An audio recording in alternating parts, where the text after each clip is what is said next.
When I was 15 years old, I was passionate about tennis. My cousin was a tennis coach and I looked up to him very much. Whenever I saw him gracefully wielding his tennis racket, I hoped to be like him one day. His house was not very far from mine, and there was a big tennis court in his neighborhood. That court became a place I often went to. Every weekend, I would run to play ball with him. I was very surprised by my cousin's movement and quick reaction. I learned a lot of skills from him. He always encouraged me and told me that if I practiced hard enough, I could make progress too. I remember it was a weekend. The weather was very nice that day. I met up with my brother and some of his friends to play tennis. I was very excited because I hadn't played with him for a long time. After playing for about an hour, a big wind blew across the court. We thought it wasn't a big problem and the wind would pass in a while. But after a while, the wind was still strong, so we decided to play a little longer and go home. I stared intently at the ball, trying to predict its trajectory and speed, and preparing to make a catch. However, it was at this critical moment that I accidentally got distracted. Just as I was about to catch the ball, I felt a violent shock. At that moment, I lost my balance and fell to the ground uncontrollably. My teammate's tennis racket accidentally hit me in the solar plexus, and the blow came swiftly and suddenly. It was as if I had been struck by lightning and my head was in a state of confusion. The world in front of me became blurred and distorted. I was lying on the ground, and the sounds around me were gradually blurring. My head felt unusually heavy, and I even felt a wave of nausea. Suddenly, I left my body and I was floating in midair. I could clearly see everyone standing around me, and their expressions were filled with horror and worry. I saw my cousin kneeling beside my body, pain and helplessness written all over his face. He tried to wake me up and pat my cheek. But I was unresponsive. I observed everything around me and did not feel any fear. On the contrary, a sense of calm enveloped me. It was as if I was in another world, and my connection to the real world was fading away. Although my body was no longer moving, I could feel that my consciousness was still present. The next thing I knew, I entered a light. This light emanated a warm and peaceful aura. I felt it calling to me and guiding me in an unknown direction. It was as if my soul had become lighter. Under the light, I felt an endless energy and harmony. As I went deeper and deeper, the scenery around me began to become clear. I felt I was stepping into a whole new realm, one that transcended time and space. I felt like I was merging into the energy of this light. I was no longer a single individual, but was merging with the infinite existence of the universe. The concept of time disappeared and I felt an eternal presence. I was greeted by a very beautiful lady. I saw some familiar features in her face. She smiled as she approached me and said gently, "I have been waiting for you." This statement struck me as very strange and I was filled with doubt inside. Why was she waiting for me? The lady seemed to know what I was thinking before I had a chance to say anything. She patiently explained, "Because you are lost. I've come to help you find your way again." This statement surprised me even more, and I pressed, "How did you know what I was thinking?" She smiled and replied, "Because in heaven, there are no secrets. Thoughts and emotions are transparent here, and we are able to share each other's presence." I followed up by asking, "And how do you plan to get me back on the right path?" She replied, "When you were created, you knew what you were going to be. Unfortunately, you have lost your way. If the soul is lost, it cannot find its way home." She goes on to explain that each person has their own unique mission and purpose. Your existence has meaning, but in being lost, you have forgotten your true purpose. Near-death experiences are God's way of helping them. In this particular realm, some souls choose to stay in heaven. Some souls choose to return to earth and continue back to their families. God loves all of His children and He wants them all to accomplish what they have promised to do. He does not judge them or feel anger if they do not succeed in their first attempt. God's love for us is unconditional. He gives us free will and allows us to experience and learn on earth. Even if we lose our way or experience failure at some point, God still gives us the grace and opportunity to start over. I followed up by asking, "You say I've lost my way. Then what do I need to do next?" "I need more guidance and help." She smiled and replied, "In order for you to find the right path, you must talk to your father." A little confused, I asked, "You mean I have to talk to God? But He should be very busy, right?" "Heaven is different from the real world," she explained. "God is omnipresent, and He can connect with everyone's heart at the same time. He is not too busy to listen to your heart. He is eager to communicate with you and help you find your own path." I feel very relieved to hear these words. In spite of His infinite power, God is willing to establish a close connection with each person and to listen to their prayers and conversations.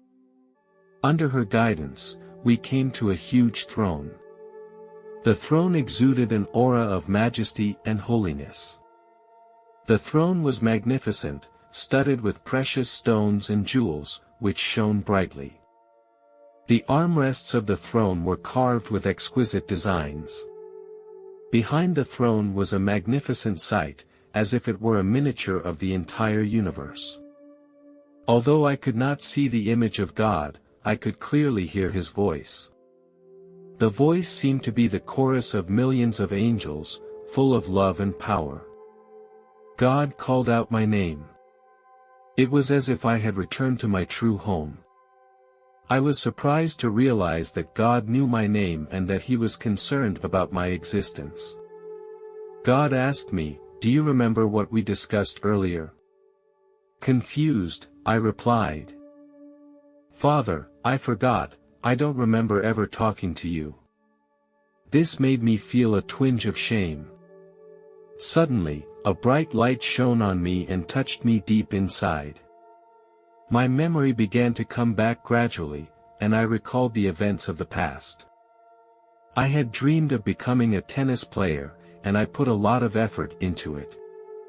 However, I failed to achieve what I had hoped to achieve. This failure frustrated me and made me question my choices. After that, I talked to God and I decided to become a doctor and give back to the community by helping others. God is a loving Father who did not criticize my previous failures or feel angry with me. Instead, He reminded me in this amazing encounter that He was always there for me, guiding me to find my own path. God was willing to talk to me and guide me even when I was lost. This conversation made me re-examine my dreams. I know that no matter what I have gone through in the past, God still loves me.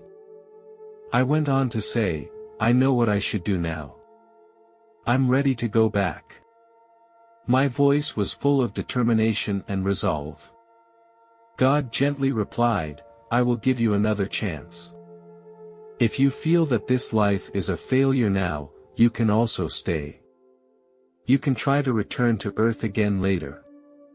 After hearing God's words, I was very surprised. God didn't ask me to return to earth, He was willing to give me the right to choose freely. He understood my inner confusion and bewilderment, and He was willing to respect my decision. I couldn't help but ask God what would happen to my family if I chose to stay. God replied that your family would be here to reunite with you, but not until after they had completed their mission. Deep down I knew that I could not leave my family on earth.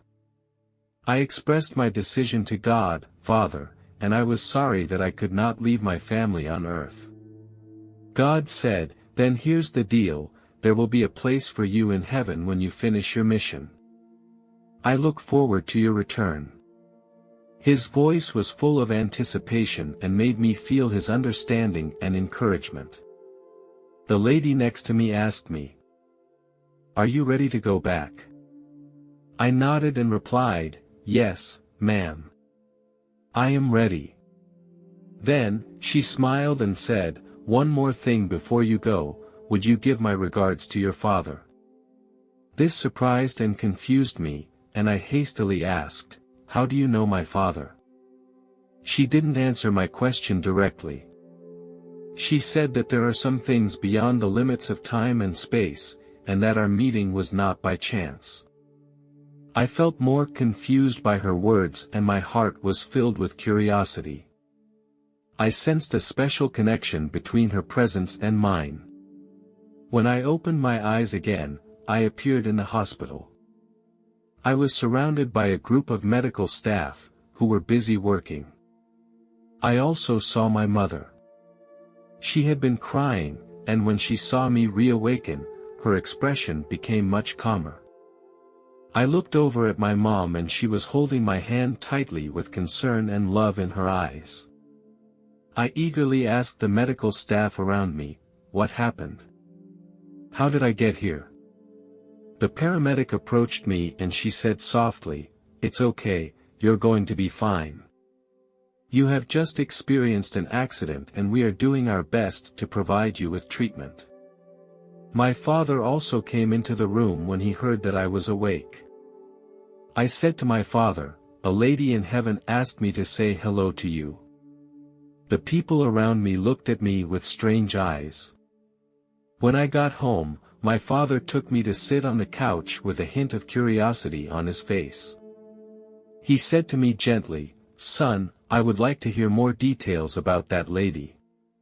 Can you describe her and let me know who she is?" I took a deep breath and started describing the lady. I told him that she had thick, curly blonde hair and eyes as bright as a deep lake.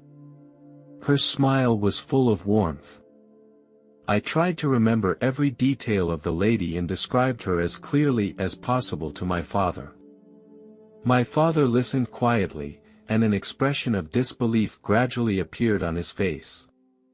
Suddenly, my father stood up and walked into the family storage room.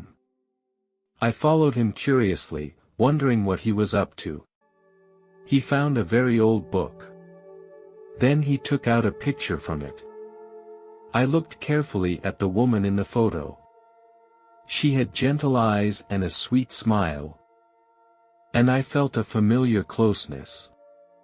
My eyes widened and I excitedly said to my father, "Yes, that's her. This is the lady who guided me in heaven."